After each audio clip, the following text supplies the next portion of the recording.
ঢাকা বিশ্ববিদ্যালয়ে ভর্তি পরীক্ষার প্রস্তুতি নিচ্ছ, কিন্তু একটা জিনিস ভালোভাবে মাথায় রাখতে হবে, তুমি কিন্তু দেশ সেরা বিদ্যাপীঠের পরীক্ষার প্রস্তুতি নিচ্ছ। সুতরাং তোমার প্রস্তুতিটা হতে হবে 100-তে 100। বিগত বছরের প্রশ্ন অ্যানালিসিস থেকে তুমি একটা জিনিস ভালোভাবে আইডিয়া করতে পারবা ভাই, তুমি জিপিএ 5 পাইছো মানে তুমি চান্স পেয়ে যাবা, তোমার রেজাল্ট সারা জীবন স্কুল কলেজে ভালো ছিল মানেই তুমি চান্স পেয়ে যাবা। বিষয়টা মোটেও এমন না। সারা বাংলাদেশে 2-3 লাখ শিক্ষার্থী এইচএসসি-তে A+ পাওয়ার পরে ঢাকা বিশ্ববিদ্যালয় ভর্তি পরীক্ষায় সিট কিন্তু থাকে একদম সকল ইউনিট মিলে 6000। সুতরাং তোমার প্রস্তুতিও হতে হবে 100-তে 100 ভাই। আর এখানে আরেকটা বিষয় মাথায় রাখতে হবে, বিগত সালের পরীক্ষাগুলো আমরা দেখছি ইংরেজিতে ফেল করার প্রবণতাটা খুবই বেশি। এই ফেল ঠেকানোর জন্য তোমার গ্রামার, ভোকাবুলারি, রিটেনের পাশাপাশি কিন্তু টেক্সট বুকটাকে একদম 100% গুরুত্ব দিতে হবে। টেক্সট বুক থেকে তুমি রিটেন বলো, তুমি গ্রামার বলো, তুমি ভোকাবুলারি বলো, একটা ভালো সংখ্যক প্রশ্ন কিন্তু তুমি কমন পাচ্ছ।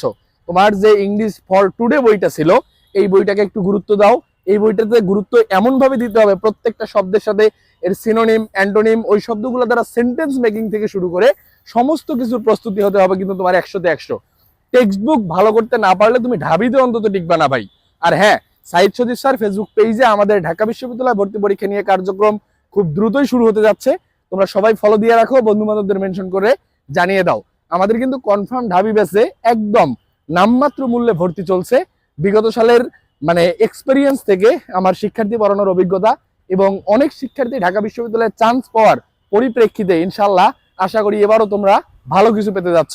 খুব দ্রুতই আমাদের সিক্রেট গ্রুপে যুক্ত হওয়ার জন্য তোমাদেরকে আমি লিঙ্ক দিয়ে দিব। আমাদের যে অলরেডি ফ্রি গ্রুপে যুক্ত হয়ে যাচ্ছে অনেক শিক্ষার্থী, তোমরা যুক্ত হয়ে যাও।